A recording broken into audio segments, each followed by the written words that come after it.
Bu kadar mıydınız şimdi? Biz de çekelim.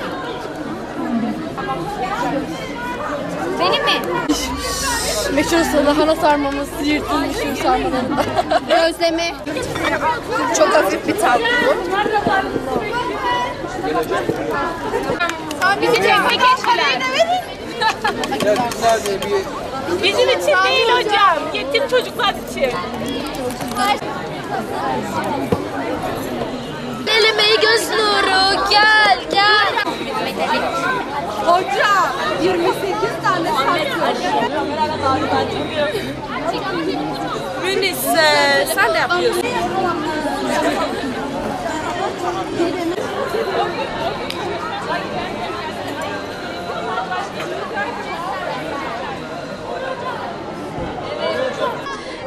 Burada bulunmamızın sebebi malumunuz olduğu üzere Gazze'deki dram bugün başlamadı. 1956'dan bugüne kadar devam eden bir dram var.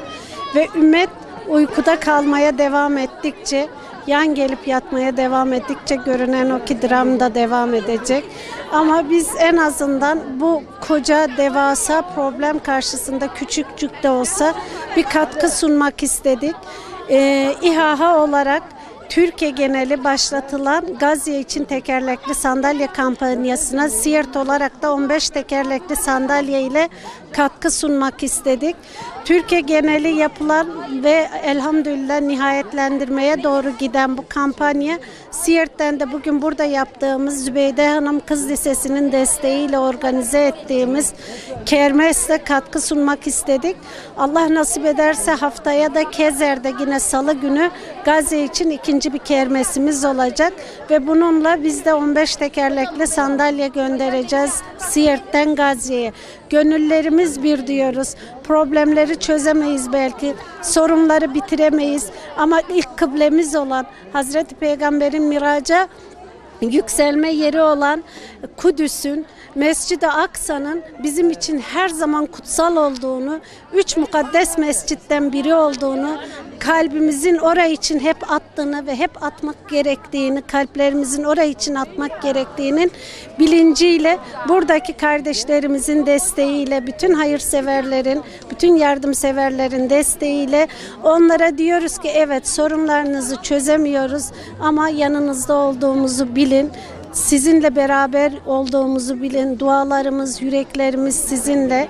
Ama şunu da biliyoruz ki ümmetin uykusu, ümmetin gafleti bu problemin katmerleşerek devasalaşmasına sebebiyet veriyor. Rahmetli Erbakan'ın bir sözü vardı. Derdi ki eğer 7 milyonluk İsrail için ebabil kuşları çağırıyorsa 2 milyarlık Müslümanlar, korkun ki ebabil kuşları Müslümanlar için gelir. Gerçekten ben de bundan korkuyorum.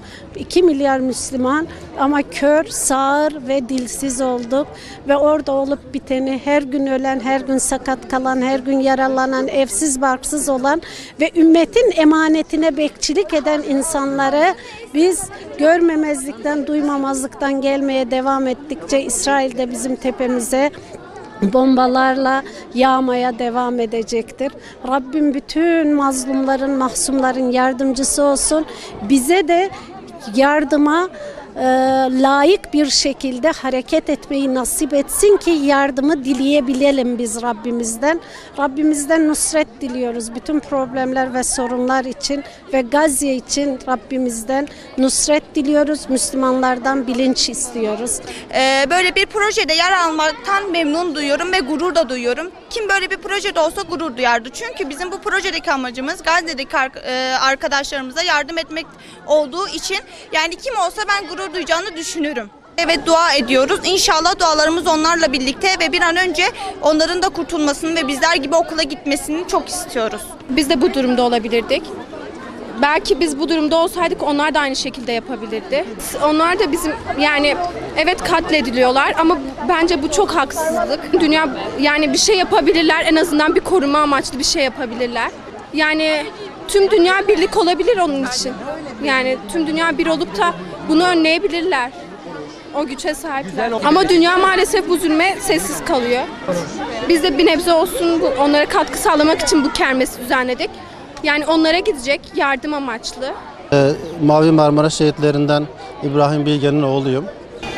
Hepinizin malumu 2010 yılında Gazze'ye doğru yola çıkan Mavi Marmara gemisinde işte içinde babamın da bulunduğu 10 şehit verdik. O zaman tabii ki Mavi Marmara gemisinin çıkmasındaki asıl amaç oradaki usulsüz ambargoyu delmekti. Daha sonraki gelişmeler ve verilen sözler bizleri doğrusu umutlandırmıştı. Ablukanın kaldırılacağı yönünde bazı umutlar beslemiştik ama bugün 2019, 9 sene geçti. Ama maalesef durum daha da kötüye gitti. Ablukanın kaldırılması ya da orada akaryakıtla ilgili bazı sıkıntıların giderilmesine yönelik işte gemilerin elektrik santrali şeklinde gemilerin gönderileceği söylenmişti.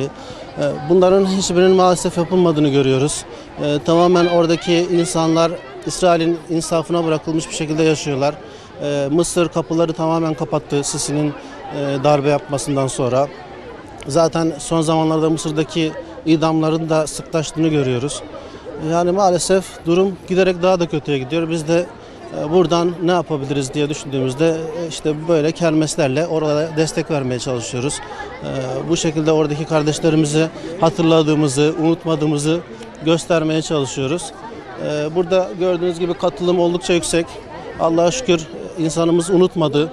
Unutmayacak da inşallah o abluka kaldırılıncaya kadar da devam edeceğiz. Maalesef baktığımızda Türkiye dışında bu konuya değinen ülke kalmadı neredeyse.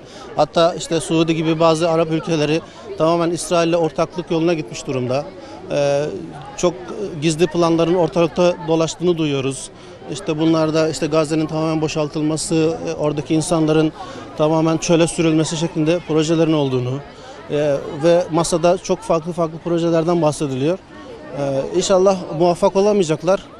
Bu planlarını Allah bozacaktır diye inanıyoruz.